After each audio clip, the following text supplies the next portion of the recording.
Muy bien, muy buenos días. ¿Cómo están? Muchas gracias, Francisco. Dios les bendiga. Muy bienvenido cada uno de ustedes. Se ve muy linda la iglesia esta mañana. Queremos también sumarme a las bienvenidas a todas las personas que nos visitan, están desde otros lugares. Es un placer, un privilegio poder congregarnos, poder reunirnos, estar juntos como pueblo de Dios, juntos en torno a su presencia, en torno a su palabra. Así que damos gracias al Señor por este día precioso. Y vamos a pedirle también para que el Señor nos ilumine, haga nuestros corazones aptos para recibir el consejo de su palabra en esta mañana. Así que quiero orar y luego de eso vamos a ir derecho al capítulo de hoy. Muchas gracias, Señor. Encomendamos, Señor, este tiempo, este día que tú nos das. Gracias por este primer día de la semana donde te celebramos a ti como pueblo tuyo. Gracias por las alabanzas, porque podemos dirigirnos a ti en oración como nuestro Padre. Y también podemos detenernos un instante para escuchar el consejo de tu palabra. Así que gracias por esta serie de Éxodo que hoy día estamos terminando. Y pedimos que tú prepares nuestra mente y nuestros corazones para que seamos alimentados, Señor, por ti y bendecidos por ti. Gracias, Padre. En el nombre de Jesús. Amén y amén. Muy bien, quiero invitarles a que puedan tener sus Biblias abiertas, sus dispositivos también, por supuesto, ahí abiertos en el capítulo 40 de Éxodo. Vamos a estar también de vez en cuando revisando algunos otras partes de la Biblia. Hoy día es el sermón número 17 de esta serie. Partimos el primer domingo de marzo, no sé si se acuerdan, yo sí me acuerdo. Partimos el primer domingo de marzo y hemos estado todos estos meses. ¿Cuántos se han cumplido? ¿Como 4 meses? ¿Más por ahí? En que hemos hecho toda la travesía acompañando a este pueblo desde que eran esclavos hasta que fueron liberados, ¿verdad? Y tuvieron ese encuentro maravilloso con su Señor, donde el Señor se manifestó en esa nube hacia ellos. Y hoy día estamos acá ya en el final de este libro, ¿verdad? Con el tabernáculo levantado y la gloria de Dios ahí manifestándose. Maravilloso, ¿verdad? Ha sido un camino que ha tenido altos y bajos. Iba a decir más bajos que altos, pero no, hubo hartos tiempos altos, como cuando el Señor con gloria y poder, ¿verdad?, los rescata de Egipto, abre el Mar Rojo y hace un despliegue completo de su poder, o cuando se manifiesta a ellos, como decía, ahí en el monte, oyen su voz y la gloria del Señor se manifiesta, es maravilloso. Pero también tuvieron bajos, bien bajos, ¿verdad? Como por ejemplo el episodio del becerro de oro.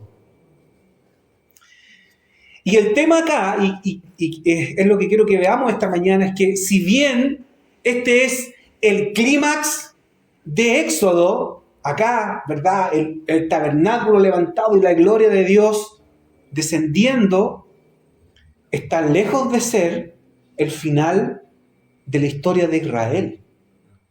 Y por cierto que está lejos de ser el final de la historia de toda la redención, que nos atañe también a nosotros. Apenas es un capítulo, una muestra de lo que Dios quiere mostrar y de lo que Dios quiere que aprendamos. El versículo 17 del pasaje que se leyó de Éxodo 40 dice que este era el día primero del mes primero del segundo año. Es decir, hasta aquí han pasado 2 años desde que salieron de Egipto. Y nosotros sabemos que todavía les quedan 38 años más vagando por el desierto. Y este pasaje nos muestra la clave para que podamos nosotros entender cómo seguir caminando con Dios por 38 años más, y en el caso de nosotros como iglesia, por el resto de nuestras vidas. ¿Cómo seguir caminando? Es por eso que este sermón lleva por título, este es el título de un libro, no se me ocurrió a mí, Una larga obediencia en una misma dirección. De esto se trata esto. Una larga obediencia en una misma dirección hacia Dios. Para que podamos ir desmenuzando y aprendiendo sobre este pasaje, lo he dividido en 3 partes, en 3 puntos. Primero, el tabernáculo es una manifestación visible de Cristo, en primer lugar. Segundo, el tabernáculo es una manifestación visible de su carácter. Y en tercer lugar, el tabernáculo es una manifestación visible de su presencia. Así es que, ¿están atentos? ¿Quieren acompañarme ahí con su Biblia en mano? Algunos ahí tomando apuntes, muy bien. Así que veamos qué es lo que el Señor nos habla a través de este pasaje. El tabernáculo era un símbolo de muchas verdades a esta altura, ¿ya? Ver el tabernáculo construido ahí, levantado, tiene que haber llevado a este pueblo a pensar y a nosotros a pensar en el poder de Dios. Como les decía, hace 2 años, este pueblo era un pueblo esclavo, construía ladrillos para hacer grande un imperio que nunca iba a ser de ellos, y estuvieron ahí durante 400 años, y Dios los sacó con brazo de poder, con brazo poderoso. Por lo tanto, Dios, al ver ese tabernáculo ahí, podemos ver que Dios es poderoso para librar a su pueblo. Ver el tabernáculo levantado ahí nos lleva a pensar también en la fidelidad de Dios, cómo Dios ha sostenido y ha cumplido sus promesas. A pesar de la infidelidad del pueblo, Dios es fiel, Él sigue adelante con su plan y no falla. Ver el tabernáculo levantado ahí, terminado, nos lleva a pensar también en el perdón de Dios.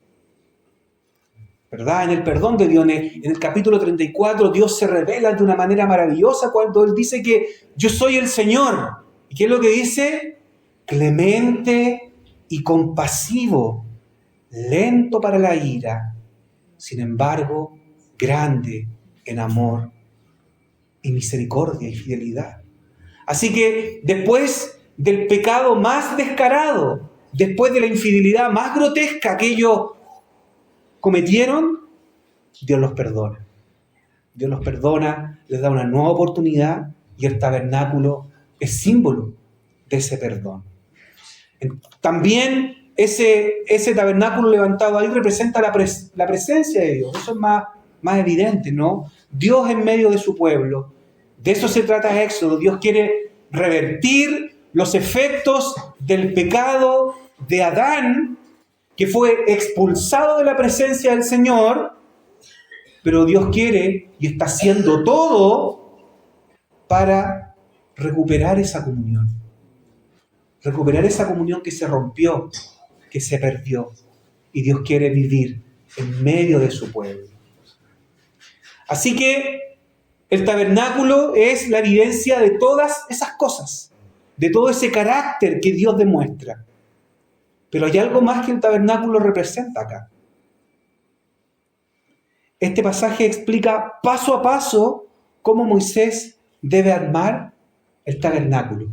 Y mientras leía este pasaje, me llevó a pensar en unos videos que daban antes los sábados por la mañana, que se llamaban Hágalo Usted Mismo. Ahora uno lo encuentra en YouTube. No sé si lo han visto.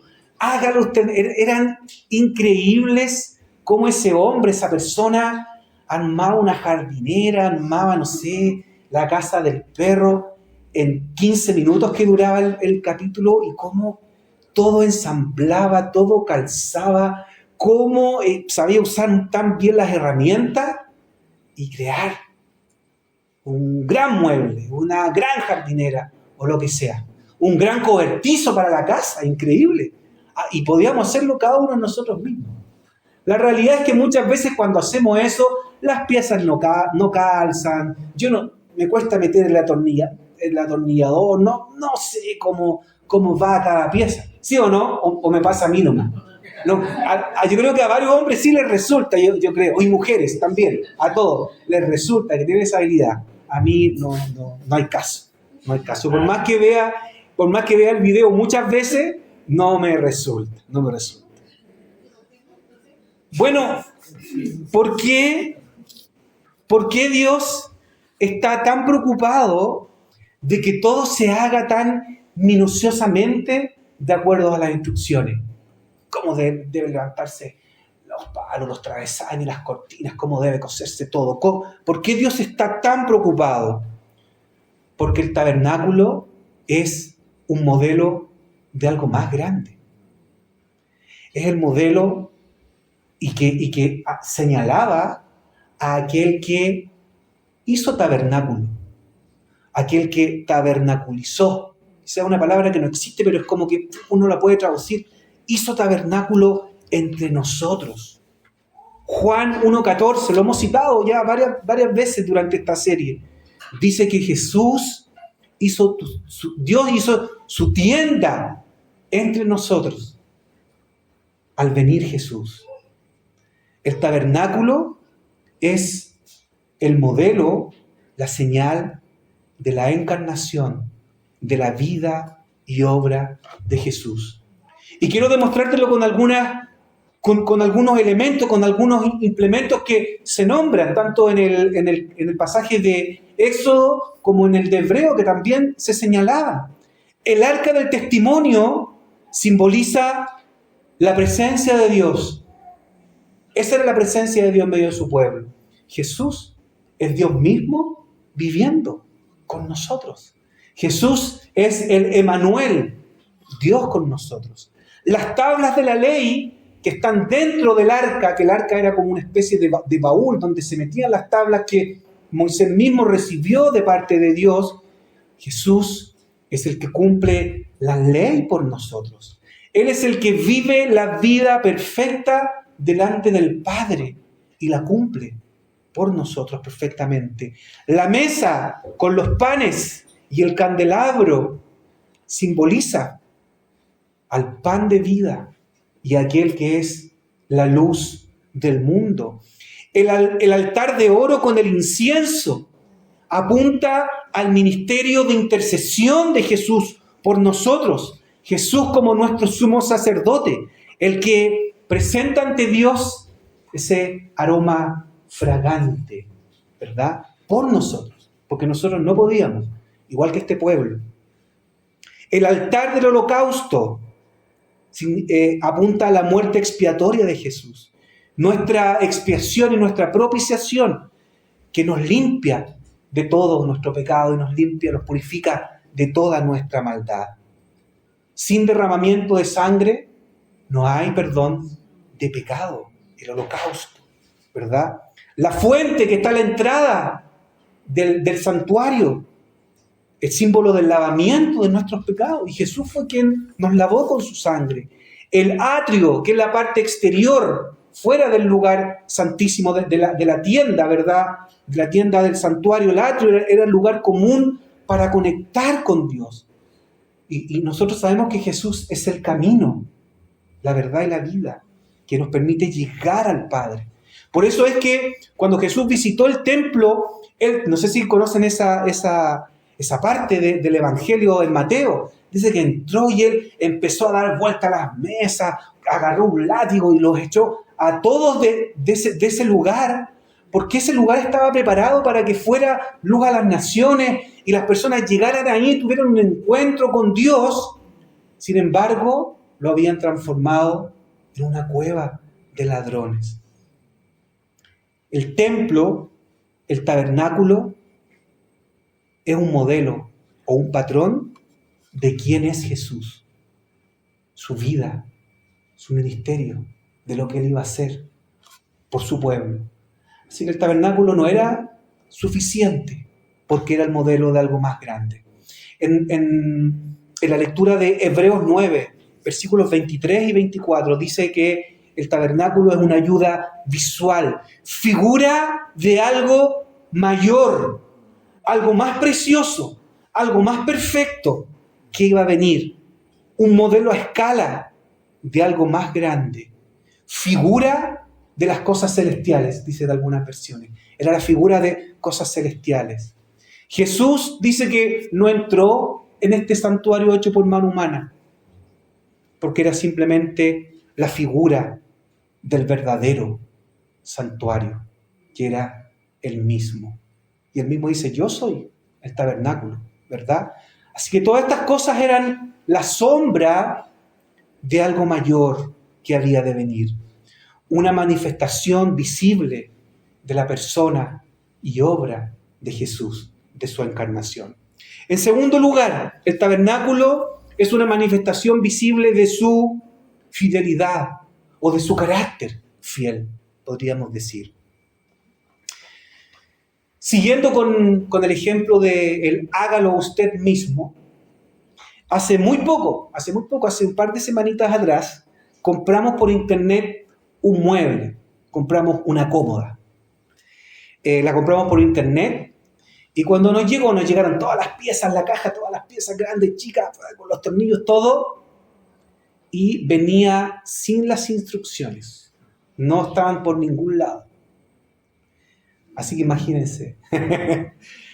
Así que al desarmar la caja donde venía, increíble también que viene una caja muy, muy bien hecha, pero uno abre y un montón de cosas, las puertas.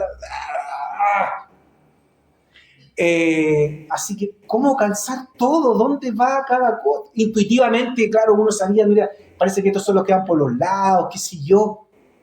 Bueno, sobraron piezas, había tornillos que, según nosotros, no son de acá. Logramos armarlo con ayuda de otras personas. Tuvimos que recurrir ahí a amigos y a familia. Logramos armarlo, pero aún así nos sobraron piezas. De hecho, las tenemos, los que han ido a nuestra casa quizás han visto algunas cositas. Sobraron piezas. ¿Por qué menciono esto? Porque si se dan cuenta, entre los versículos 17 al 33, vemos que el tabernáculo está en pie solo si se cumple algo. Todo debe ser hecho de acuerdo al manual de instrucciones que Dios mismo le dio a Moisés. En el caso de nosotros no venía manual de instrucciones, pero en el caso de Moisés, Dios sí le dio el manual de instrucciones. El texto repite vez tras vez, y Moisés lo hizo tal y como el Señor lo había mandado. 8 veces se dice en el texto, enfatiza, tal y como el Señor lo había mandado. ¿Qué nos dice esto? ¿Qué significa levantar el tabernáculo? Significa hacer las cosas como Dios dice que las hagamos. Significa sumisión, como el Señor lo ha mandado. El tabernáculo levantado, visto allí como Dios ha llevado la historia hasta este punto en Éxodo, debe significar sumisión y obediencia a Dios. ¿Cómo el pueblo puede seguir los próximos 38 años en el desierto? ¿Cómo el pueblo puede seguir caminando junto a Dios después de tamaña infidelidad, tamaño ranazo, como diríamos acá en Chile? Hay un solo camino frente a eso: vivir en obediencia y sumisión a Él, tal y como el Señor lo había mandado. Ese tabernáculo levantado ahí es símbolo de que Dios es perdonador. Es símbolo de que Dios es un Dios clemente y compasivo y que es fiel a sus promesas, al pacto que Él hizo con Abraham, con Isaac y con Jacob.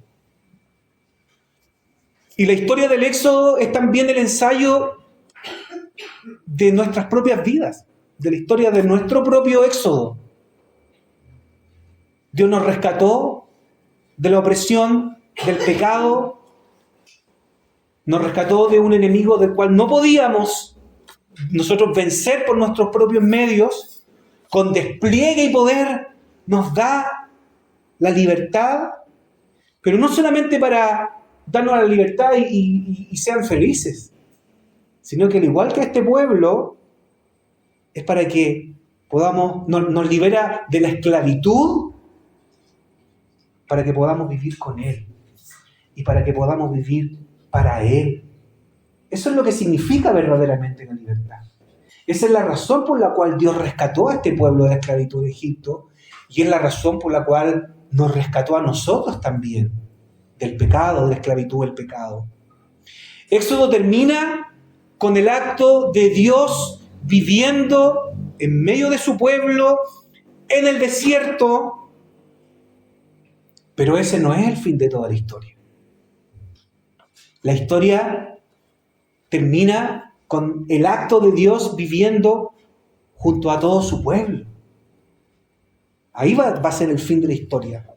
El tabernáculo, por lo tanto, era solo una degustación de la gloria, ¿verdad? Como el canapé que nos permite degustar, que nos deja con gusto a poco, ¿verdad? Como decimos acá también, como nos queda en una muela. Porque el verdadero cumplimiento de lo que significa el tabernáculo ocurrirá en la nueva creación. Así que el tabernáculo es la manifestación visible de su fidelidad. Es una manifestación visible de su carácter fiel que Él cumple. Y en tercer lugar, el tabernáculo es una manifestación visible de su presencia. De su presencia. Yo desconozco si lo que voy a mencionar ha ocurrido acá, en esta congregación. Lo desconozco, y al desconocerlo me da la libertad de poder decirlo sin querer ofender a nadie ni pasar a llevar a nadie. Cuando uno de los cónyuges comete adulterio, engaña a su esposo o a su esposa, es verdaderamente una situación terrible, dolorosa, compleja, que afecta y atañe no solo a la pareja, sino que a todo su alrededor, incluyendo a la iglesia, etc. Aunque yo creo, y bíblicamente, creo que el perdón es posible, hay testimonios tremendos de perdón y reconciliación, hay que reconocer que todo vuelva a ser como antes, cuesta, es difícil. ¿Sí o no? No sé si ustedes conocen a alguien, pero sin duda que restablecer las confianzas, comenzar a caminar de nuevo, es un camino duro, debe ser un camino duro y doloroso, ¿verdad? Y traigo esta ilustración que es dura quizás, pero para que podamos sopesar que lo que ocurrió en el episodio del becerro de oro es que su pueblo le fue infiel al Señor. Y por lo tanto, generar esa sanidad y recuperar esa confianza es difícil. ¿Cómo seguir caminando juntos después de eso? Y aquí vemos muestras maravillosas, ¿verdad?, del perdón de Dios. La presencia de Dios implica hacer lo que Dios dice que hagamos. Esa es una manera de recuperar la confianza. Si Dios se mueve, nosotros nos movemos. Si la nube se detiene, nosotros nos detenemos. Caminamos junto con Él. Nosotros vamos a su paso y no esperamos que el Señor vaya a nuestro paso y con nuestros pasos. El tabernáculo levantado es símbolo de la sumisión que el pueblo de Dios debe tener, siguiendo minuciosamente sus instrucciones. Esta es la única forma en que podemos continuar. Esa es la única forma en que podemos recuperar las confianzas. La necesidad de la obediencia para poder seguir caminando con Dios y para poder seguir contando con su presencia en nuestras vidas. La manera en que el pueblo de Dios puede experimentar su preciosa presencia es a través de una obediencia cuidadosa, diligente y delicada de parte de cada uno de nosotros, ¿verdad? Una obediencia cotidiana y sencilla que implica ajustar nuestras vidas a lo que Dios en su palabra nos señala. Y no al revés. No es que Dios tenga que adaptarse a nuestros proyectos, a mi forma de vida, a lo que yo quiero. Son nuestras vidas las que tienen que adaptarse al manual de instrucciones para que el mueble quede bien armado, cada pieza donde corresponde. Y esto calza muy bien con la advertencia que nos hace el apóstol Santiago. ¿Ustedes saben lo que dijo el apóstol Santiago? Bueno, dijo muchas cosas, ¿verdad? Pero una de ellas, en el versículo 22 al 27 del capítulo 1, dice que no son los oidores de la palabra, nos dice que debemos no solo ser oidores de la palabra, sino que debemos ser hacedores de ella. Entonces, ¿de qué nos sirve conocer el modelo, saber lo que nos dice el manual, saber lo que Dios nos dice, pero si no somos hacedores de ella? Es como que si el pueblo ya conoce cuáles eran las instrucciones, pero armamos el tabernáculo a la pinta nuestra, como lo hicimos nosotros con el mueble. Sobran piezas, todo no calza, hay piezas que se dañan. Dios nos llama a ser sus discípulos y no solo creyentes. Los creyentes son los que conocen el modelo, conocen las instrucciones, las conocen, las saben que Dios existe. Los discípulos siguen a Jesús, le obedecen, le aman, viven de acuerdo a su palabra. Y esto que voy a decir, también quizás un poquito fuerte. La iglesia está llena de personas que con su actuar, que con sus decisiones, niegan que son discípulos de Dios. Son creyentes, creen que Dios existe, oran, ocupan un puesto acá en medio nuestro, pero no lo obedecen, ni le siguen verdaderamente.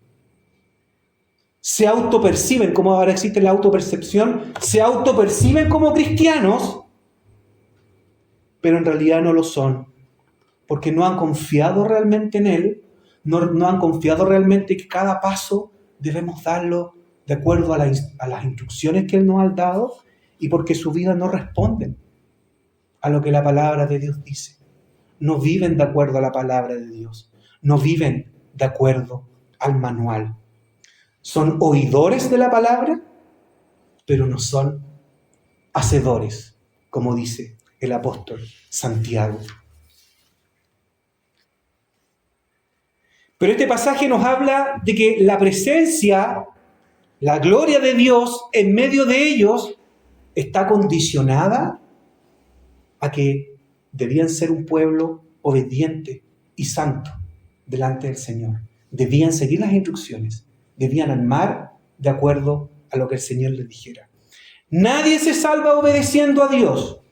Eso lo entendemos, ¿verdad?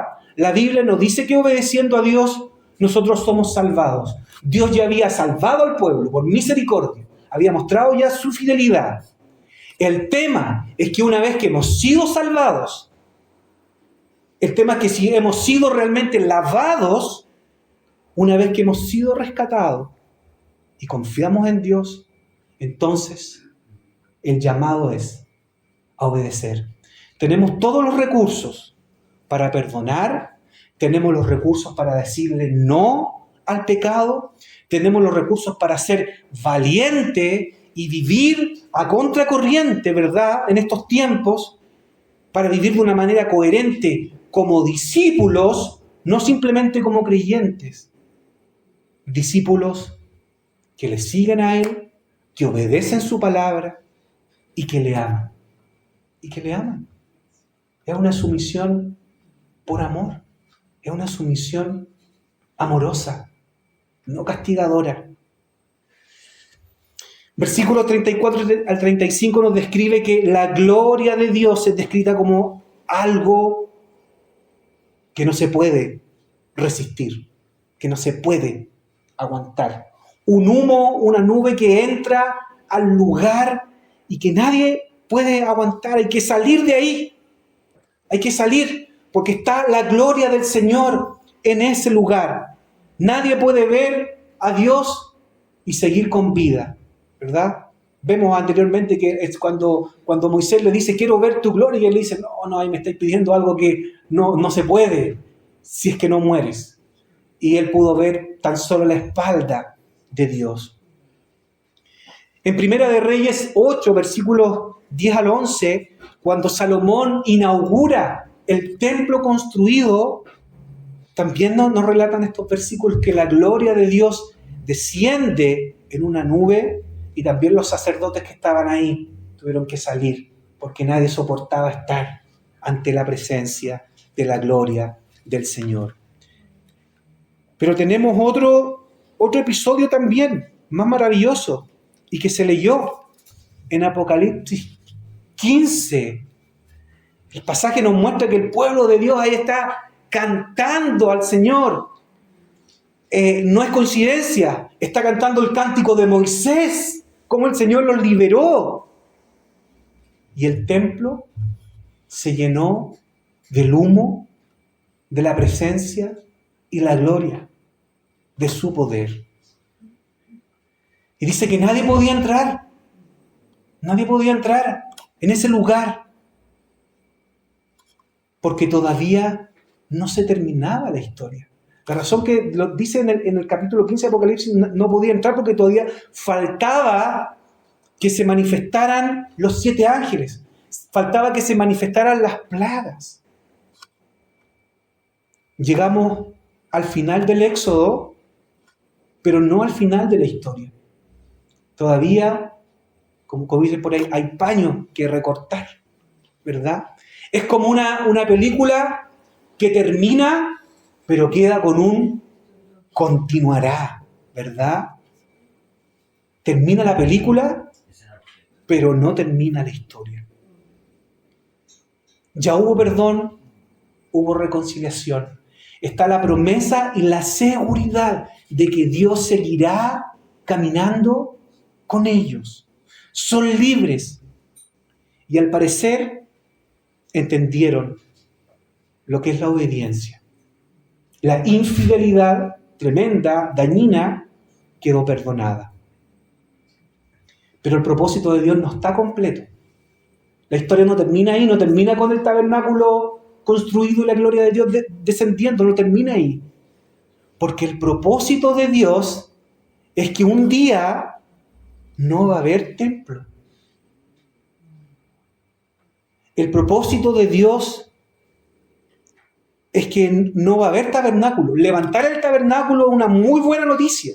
Y Éxodo, y eso quiero que quede claro, Éxodo queda con una nota altísima, como las series, ¿verdad? Que terminan por ahí arriba, pero viene el próximo capítulo. Termina con una nota altísima. Pero el tabernáculo es solamente el recordatorio de que todavía la historia no está completa. No está completa. Nuestra esperanza no es un templo hecho por mano. No es un tabernáculo. De hecho, es lo contrario. Porque nuestra esperanza es que el Dios Todopoderoso, el Cordero, vivirá en medio de su pueblo sin necesidad de un tabernáculo ni de un templo. No se trata de un lugar. El Señor, el Dios Todopoderoso y el Cordero estarán ahí. Y no habrá necesidad de sol, porque Él va a iluminarlo todo. ¿Se acuerdan cómo se llamaba este sermón? Una larga obediencia en una misma dirección. El título de un libro, muy bueno. Una larga obediencia en una misma dirección. ¿Cómo este pueblo va a poder seguir peregrinando durante 38 años más? ¿Cómo tú y yo vamos a poder seguir caminando junto al Señor el resto de nuestras vidas? Mientras estamos en un mundo caído, como también lo estaba el pueblo de Israel. ¿Cuál es la clave para continuar? ¿Cómo continuar caminando juntos a pesar de nuestra infidelidad? Este pueblo aprendió que la forma es con sumisión y obediencia. Hacer las cosas de acuerdo al modelo que Él entregó. Si la nube se mueve, nosotros nos movemos. Si la nube se detiene, nosotros nos detenemos y estamos ahí, confiados en su voluntad para nosotros. El tabernáculo era la manifestación visible de la constante presencia de Dios en sus vidas. A pesar de sus fallas, de su terquedad y de su necedad. A pesar de nuestras fallas, digámoslo así mejor, ¿verdad? No son solo ellos. De nuestras fallas, de nuestra terquedad y de mi necedad. La manera en que Dios puede experimentar la presencia, la gloria, la compañía de su Dios era mediante una obediencia cuidadosa, diligente y delicada. Y acá tenemos las instrucciones minuciosas. Minuciosas. No así generales, no. Las instrucciones minuciosas de cómo nosotros también construir nuestro tabernáculo delante del Señor. Así que la historia de Israel es nuestra historia. Nosotros ya hemos sido salvados, hemos sido rescatados. Tenemos una eternidad asegurada con Cristo, con Dios, si realmente hemos creído y hemos nacido de nuevo. Pero mientras tanto, mientras caminamos, Dios nos llama a una larga obediencia en una misma dirección. A vivir de acuerdo al manual. Que podamos experimentar su gloria, su presencia en nuestras vidas, va a depender de cómo nos ajustemos y busquemos esa obediencia y esa santidad para nuestras vidas. Amén. Así que grande el desafío. Pero tenemos todo, tenemos su palabra, tenemos al Espíritu Santo que está con nosotros y también tenemos una comunidad de hermanos, de familia que está a nuestro lado. Cuando yo digo, necesito ayuda, estoy fallando en esto, me está costando esto otro, estoy cayendo, tengo este patrón, necesito ayuda, hermano. Y así termina Éxodo, con el pueblo en el desierto, con un tabernáculo construido y la gloria de Dios manifestándose ahí. Así que continuará. Amén. ¿Les gustó la serie de Éxodo? Sí, muy buena. Así que agradezcamos al Señor, demos gracias al Señor por su palabra, por este libro maravilloso, por esta historia, y que el Señor siga obrando en nuestras vidas.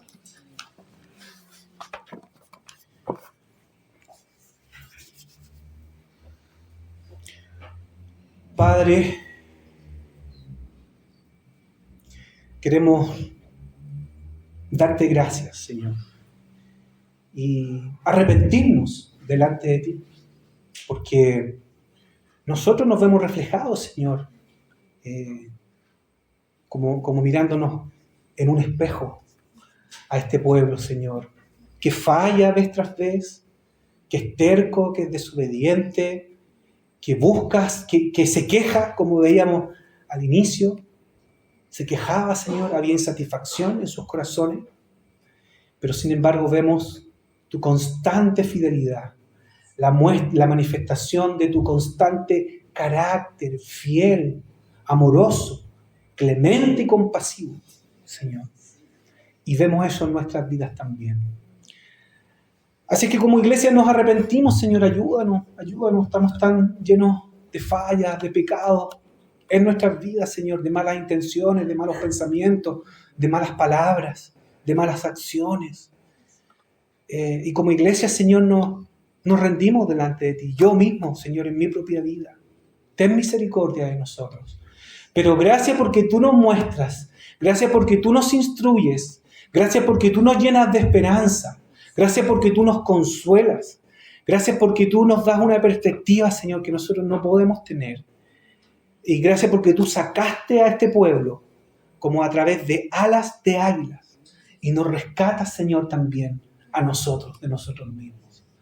Te damos gracias por esta serie tan maravillosa, Señor, y llévanos nuevamente a leer Éxodo, a recordarlo, Señor, para nuestras vidas, y ayúdanos a confiar en ti. Señor, realmente queremos, si la nube se levanta, nosotros levantarnos contigo.